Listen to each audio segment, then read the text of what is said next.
Je vais commencer par remercier toutes celles et ceux qui sont restés jusqu'à présent et qui ont passé, voilà, pour beaucoup d'entre vous, une journée complète, mais déjà hier soir. Séquence de travail ici, séquence de travail pour essayer de faire le bilan de ces 9 premiers mois, séquence de travail aussi pour regarder ce que vont donner les mois et les années que nous avons devant nous. Je remercie ensuite, après avoir remercié tous ceux qui ont été là, à remercier ceux qui ont animé les réunions. Ça a été un travail colossal de préparation. Ça a été ensuite vraiment une conduite exemplaire. Je veux dire que ces débats étaient passionnants, comme celui qui vient de se dérouler. Donc merci à la fois à l'animateur, merci à tous les intervenants de cette réunion et de toutes celles qui se sont déclinées pendant toute la journée. Et puis je voudrais saluer tous nos partenaires qui étaient là, nombreux, et qui ont fait que c'était un moment de rencontre, évidemment, des présidents de conseils régionaux et des conseils régionaux, mais c'était aussi ce moment d'échange entre tous les partenaires. L'une des certitudes que j'ai pour le futur, là on parlait de 2025-2030, c'est que nous devrons fonctionner en réseau et non pas en circuit fermé. Il va falloir organiser, et on le voit bien, le partenariat avec les acteurs publics, évidemment les autres collectivités, les autres niveaux de collectivités, mais il faudra travailler évidemment aussi tous les partenaires privés qui assurent évidemment l'essentiel de nos projets et du développement. Je voudrais, mesdames et messieurs, mes chers collègues, m'exprimer bien sûr au nom de Régions de France. Vous l'avez compris, c'est une nouvelle signature, c'est une nouvelle réalité. Je voudrais le faire donc en mon nom aussi, au nom de François Bonneau, au nom de l'ensemble des présidents de régions de l'Hexagone et de nous 18 réunis avec tous ceux qui participent depuis maintenant 8 mois et pour beaucoup d'autres depuis beaucoup plus longtemps à cette aventure des régions. Je suis l'un de ceux qui fait partie du conseil régional d'avant. C'est-à-dire que j'ai été conseiller régional avant 1986 déjà, du temps où les conseillers régionaux étaient notamment nommés par les conseils généraux, pour représenter les conseils généraux, pour représenter les villes, pour représenter les agglomérations à l'intérieur du conseil régional, aux côtés des députés et des sénateurs. Lorsqu'on voit le chemin parcouru, eh bien on se rend compte que la destinée ou le destin des régions n'était pas écrit à l'avance. Et nous sommes en train de vivre ces dernières années, et pourquoi ne pas le dire, ces derniers mois, des évolutions qu'il était difficile de prévoir. À titre personnel, pour être impliqué en Alsace en politique depuis longtemps, puis ensuite au plan national au niveau du Sénat pendant une vingtaine d'années, j'avoue que je n'aurais jamais imaginé qu'un jour je ferais campagne du côté de Charleville-Mézières ou par exemple de Troyes. Je n'aurais jamais imaginé. Parce qu'à un moment donné, les parlementaires, parce qu'à un moment donné, le gouvernement a fait des choix. Eh bien, aujourd'hui, nous sommes ici réunis à Reims, à faire le bilan, mais surtout à regarder entre nous et avec ceux qui sont nos partenaires comment construire ce futur. Alors, je ne vais pas être trop long aujourd'hui en conclusion, car en réalité, ce qui ressort de ces débats, c'est que notre feuille de route est claire. Nous savons où aller maintenant. Ainsi que je viens de le dire, tout n'est pas réglé, bien entendu, loin s'en faut. Mais nous avons tracé le cap et des perspectives. Des régions fortes pour une France forte. Si le pays veut se sortir de cette spirale de déclin dans laquelle l'enferment les prophètes du malheur français, le déclinisme est quand même une grande spécialité de notre pays, il faut que l'État fasse confiance aux pouvoirs locaux et régionaux. Non pas une confiance aveugle, les yeux fermés, mais une confiance au travers de partenariats ouverts, où chacun sait que celui qui est en face est d'abord là pour partager et pour porter ensemble une ambition. Oui, c'est ce qui est important. Il ne s'agit pas d'avoir de la part de l'État une attitude qui définitivement laisse faire les collectivités en oubliant que lui-même doit être à leur côté. Il ne s'agit pas pour l'État d'accorder aux collectivités titres et prébendes, pas plus que pour leur concéder le droit, comme cela fut si souvent le cas dans l'histoire millénaire du pays, de freiner toutes les réformes. Non, Il s'agit de faire confiance aux régions pour conduire les réformes utiles et nécessaires à la France. Nous aimons nos territoires et nous aimons nos régions. Nous les aimons d'autant plus que nous savons une chose, c'est de leur prospérité, de leur développement, de l'affirmation de leur identité et de leur caractère que nous saurons ensemble, dans une nouvelle fraternité, réinventer le bonheur français. Je n'irai pas plus loin sur le thème, sans qualificatif. Merci à vous, merci de tout cœur, car rien, ce soir, en vérité, ne s'achève. Nous avons tous conscience qu'en réalité, tout commence. Oui, nous sommes réunis ici, ce soir, pour regarder comment nous allons continuer à travailler. Ceux qui, depuis hier soir, sont réunis ici l'auront intimement ressenti. Reims n'est pas une ville comme une autre. Il existe ici un génie des lieux, une épaisseur de l'histoire, des édifices et des pierres qui nous rappellent comment la France s'est patiemment construite au long des âges. Pendant des siècles, c'est ici que nos anciens rois sont venus se faire sacrer. Ils dirigeaient évidemment le pays depuis le Louvre, puis Versailles. Mais c'est ici à Reims, dans le cœur de la Champagne millénaire, qu'ils se pressaient pour recevoir l'onction royale, le sceptre et leur légitimité. Cette ville à nul autre, pareil, nous en apprend en réalité beaucoup sur notre destin commun. Ceux qui croient que la France n'existe pas en dehors du périphérique n'ont absolument rien compris des aspirations multiséculaires du pays. Nous avons célébré le centenaire de la Grande Guerre et Reims a été largement éprouvé. Mais jusqu'en 1914, chers amis, l'unité du pays n'était pas assurée. C'est dans les tranchées la fraternité des armes que Corses, Basques, Alsaciens, Bretons, Périgourdins, Ch'tis, Provençaux, Tourangeaux, Occitans, Normands et Limousins et tous les autres ont appris à se connaître, à se respecter et finalement à s'aimer. Beaucoup à l'époque ne parlaient pas français, je peux vous le dire en tant qu'Alsaciens. Ils parlaient ce que nous appelons aujourd'hui la langue régionale et qui, pour eux, n'était rien d'autre que la langue de leur mère. Ce qui fait aujourd'hui de chacune de nos régions une véritable terre de France, ce n'est pas son degré de ressemblance avec les autres, c'est sa différence. Tout dans notre pays, sa géographie, son histoire, ses aspirations, tout tient dans la diversité. Ce n'est pas pour rien que le grand historien Fernand Braudel écrivait dans sa Grammaire des civilisations « La France s'appelle diversité ».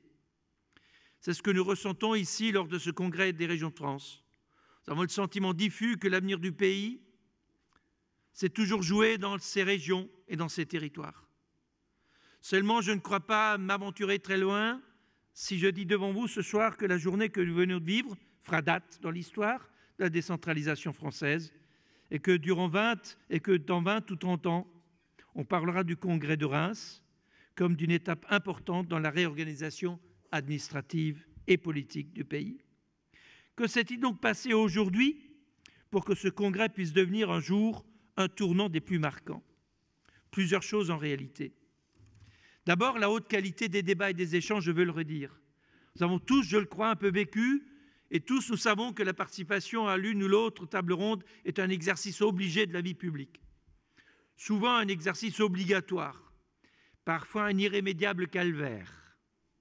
Un calvaire d'autant moins supportable qu'on en connaît généralement l'issue.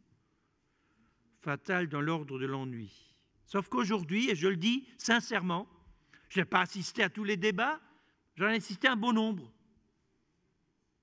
Cela tient peut-être sans doute à la qualité des intervenants et à leur franc-parler aussi. Nous avons abordé des choses essentielles. Et ma gratitude va donc aux intervenants et aux participants qui nous ont permis aujourd'hui d'avancer. On a parlé numérique, on a parlé crowdfunding et mécénat, transition énergétique bien sûr. Merci à vous. Merci d'avoir consacré de votre temps, de votre force de conviction et par-dessus tout de votre intelligence pour que les rencontres de ce jour ressemblent à autre chose qu'à des échanges compassés. La politique, ça a besoin de vérité, parfois de rudesse, j'en parlais déjà un peu ce matin et d'à propos, toujours d'honnêteté et de franchise. Se dire les choses telles qu'elles sont, non pas telles que nous voudrions qu'elles soient, c'est le principe même de la vie démocratique. Aujourd'hui, nous lui avons fait honneur. C'est peut-être là, mesdames, messieurs, l'un des rôles les plus fondamentaux des régions de France. Sortir le débat public de l'étiage dans lequel il se trouve trop souvent.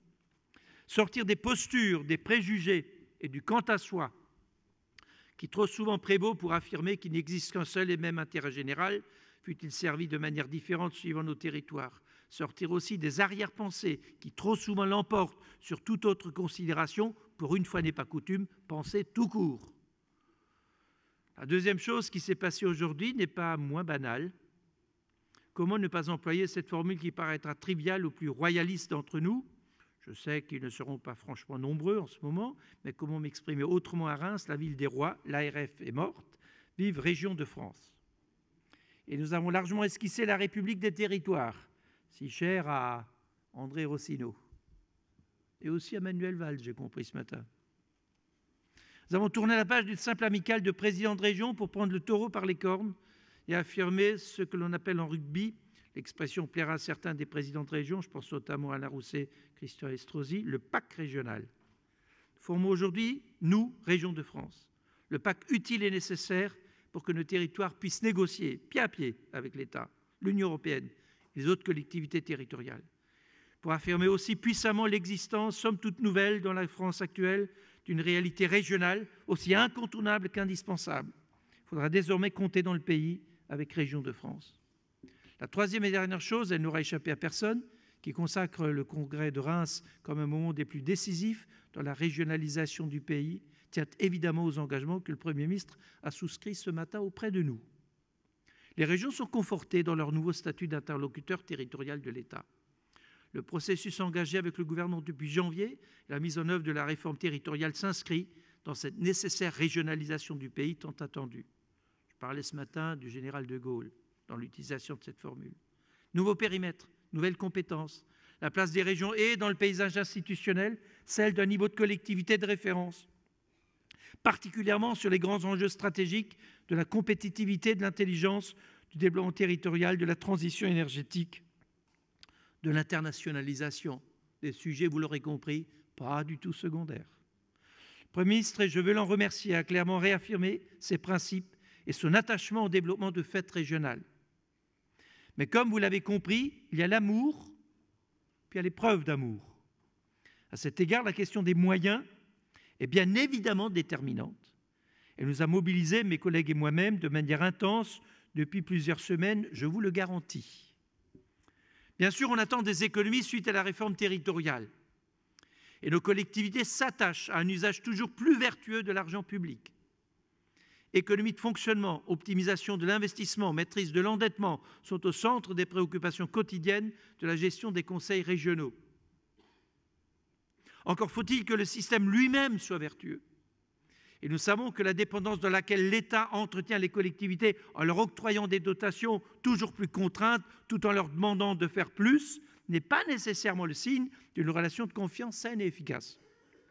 Aujourd'hui, le Premier ministre, au nom de l'État, s'est très clairement engagé dans un processus de rupture avec cette logique centralisatrice en annonçant le remplacement de la totalité de la dotation globale de fonctionnement octroyée aux régions par une part de TVA. C'était une demande forte des régions, on l'exprime depuis une dizaine de jours, pas plus, et c'est une petite révolution dans le monde des collectivités parce que c'est enfin un début de réflexion sur le modèle économique des collectivités, ce qui manquait cruellement à la loi NOTRe. Les régions pourront ainsi disposer d'une ressource dynamique, vertueuse, sortir de la pure dépendance des dotations et être responsabilisées, un pas vers l'autonomie fiscale et financière attendue. Il a également annoncé la compensation partielle des nouveaux besoins financiers correspondant aux nouvelles missions qui échouent tout particulièrement dans le domaine économique aux régions. Je rappelle, ce matin, j'avais indiqué que nous attendions 600 millions d'euros sur une évaluation qui avait été faite de l'ordre de 800 millions, la part qu'assumaient les départements et qui nous revient maintenant aux régions. Nous avons accepté de passer de 800 à 600 millions d'euros parce que nous savons les contraintes du moment. Et dans ces réponses apportées, la première réponse, c'est de mettre en place une dotation en 2017. Une dotation de 450 millions d'euros. Le montant a beaucoup évolué ces derniers jours. On a commencé à 250, on termine à 450. Je rappelle, l'objectif, c'était 600. Il manque donc 150. Mais si nous avons la part de TVA telle qu'indiquée pour remplacer la DGF, Au total, environ 4 milliards, avec un taux de croissance annuel de l'ordre de 3%. 3% sur 4 milliards, ça fait 120 millions d'euros. Donc si vous prenez 450 plus 120, ça fait 570. Pas trop éloigné de 600. À condition que ce soit bien en 2017 et pas en 2018. Bien entendu.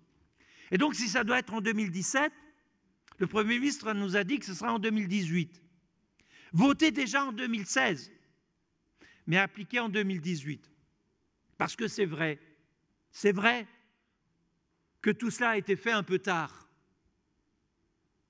et que le projet de loi de finances est déposé. Mais si le projet de loi de finances est déposé, il n'est pas encore voté. Et bien entendu, lorsqu'un projet de loi de finances est déposé et pas voté, il peut y avoir des amendements. Et nous savons nos parlementaires productifs en matière d'amendements à l'Assemblée nationale et au Sénat. Je sais que le débat aura lieu à l'Assemblée nationale et j'espère qu'au niveau de l'Assemblée nationale, il sera possible de mettre en place cette remontée dans le temps pour faire en sorte que la mise en place de ce swap, qui est la transformation de la DGF en TVA, puisse se faire dès 2017. Et à ce moment-là, les comptes y seront. Car le Premier ministre a indiqué clairement que la dotation qui sera mise en place en 2017, les 450 millions d'euros, pour compenser le besoin du développement au niveau économique des régions, eh bien, ces 450 millions seront intégrés au niveau de la part de DGF qui sera transformée en TVA. Donc à partir de là, nous pourrons partir sur des bases saines. J'espère vraiment qu'à l'Assemblée, le travail pourra continuer. Parce qu'aujourd'hui, le compte n'y est pas tout à fait. Cela ne me fait pas bouder mon plaisir de ce changement structurel qui s'organise. Ce changement, nous n'osions pas l'espérer. Et je crois savoir que Bercy ne poussait pas trop dans cette direction. Mais c'est vrai qu'aujourd'hui, nous avons besoin d'inventer de nouvelles relations. Nous l'avons fait avec l'État, avec les plateformes, où l'État a accepté, par exemple, de considérer que c'est les régions qui sont les pilotes de la formation des 500 000 formations supplémentaires de demandeurs d'emploi, payées totalement par l'État, portées d'abord par les régions. Une nouvelle relation, une confiance qui s'établit. Et une réponse apportée par le gouvernement et par les services de l'État. Et il entraîne un changement aussi important sur le territoire. Jusqu'à présent, vous le savez tous, les régions ont des compétences en matière de formation des demandeurs d'emploi. Ça fait partie de compétences centrales. Mais Pôle emploi joue aussi un rôle. Très souvent, il faut le dire, les deux fonctionnaient en parallèle. Je ne dis pas totalement s'ignorant, enfin, ce n'était pas d'un amour franc. Mais aujourd'hui, à la suite de ce travail qui a été fait, à la suite du fait que les régions se sont confiées la responsabilité du portage politique et administratif des 500 000 formations, eh bien, Pôle emploi et régions travaillent ensemble en confiance, beaucoup plus que par le passé. Ce sont ces évolutions qui sont importantes. J'avais, en ce qui me concerne, il y a quelques mois, dans une réunion où j'avais été interrogé, dit que les départements vont devoir changer. Non pas parce qu'on les oblige à changer, mais parce que la réalité des partenariats avec les agglomérations va changer. Nous sommes ici à Reims, chers amis. L'agglomération de Reims va s'agrandir. 140 communes vont intégrer l'agglomération de Reims. Sur les 140 communes qui vont rentrer dans l'agglomération de Reims, il y en a presque une centaine qui ont moins de 1000 habitants. C'est-à-dire que la future agglomération de Reims, mesdames et messieurs, ce sera d'abord un territoire rural avec au milieu des villes.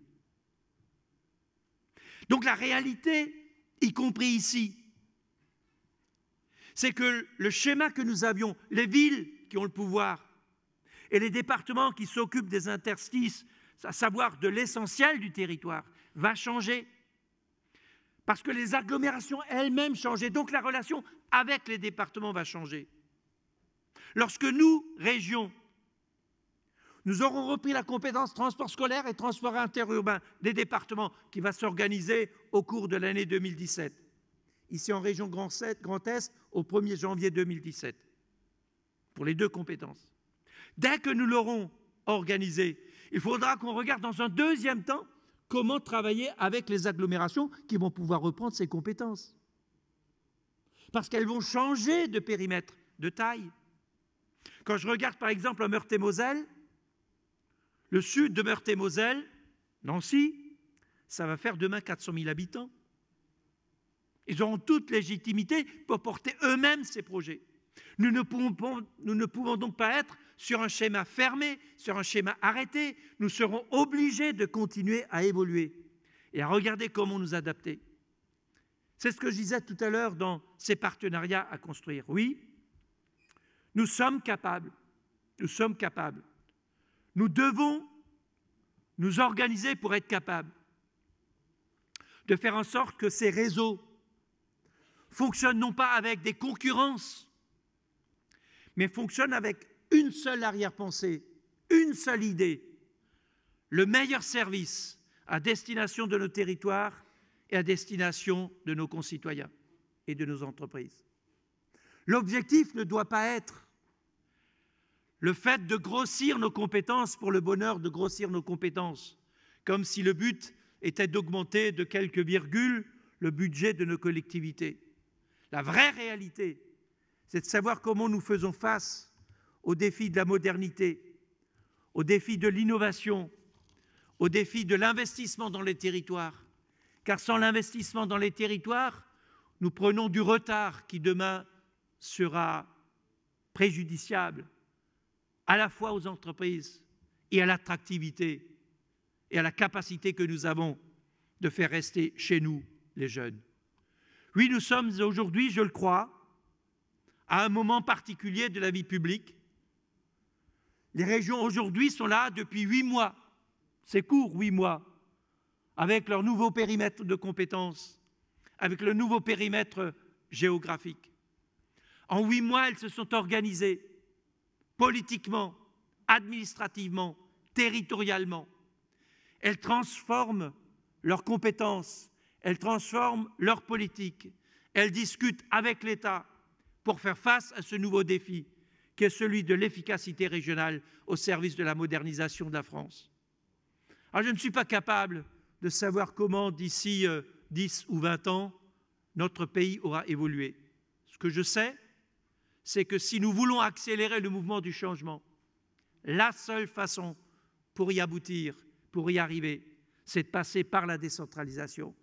Et je suis persuadé que dans ce mouvement de décentralisation, régionalisation, nous avons une place qui est centrale. Une place qui est centrale non pas par opposition aux autres, non pas en voulant nous mesurer à l'État, nous mesurer à l'Europe, nous mesurer aux agglomérations, nous mesurer aux départements, mais en travaillant sur l'idée qu'à partir du moment où nous savons ce que nous sommes et ce que nous voulons, nous sommes capables de dialoguer, d'offrir des solutions et d'avancer. Cette journée aura été la journée du dialogue, de la compréhension, de l'écoute, mais aussi de la volonté d'avancer et de la volonté de ne pas faiblir dans ce qui est tout simplement la préparation des régions de la réforme. Nous aurons l'occasion, je l'ai indiqué ce matin, d'interroger tous les postulants à la présidence de la République, tous ceux qui aujourd'hui sont candidats de droite, de gauche et d'ailleurs, pour discuter avec eux, pour organiser tout simplement les réponses les plus adaptées au défi qui est celui de la modernité de notre pays. La modernité pour être en situation demain de faire que nos régions, nos territoires soient en mesure d'être tout simplement aux côtés de tous les grands pays européens, aux côtés des régions de ces pays européens, en mesure de se comparer, en mesure d'être compétitifs et en mesure de gagner les marchés et d'être attractifs. Voilà, mes chers collègues, ce que je voulais dire en conclusion de ces journées. Merci d'avoir été présents. Je vous souhaite encore une bonne soirée et un bon retour et à l'année prochaine. Merci.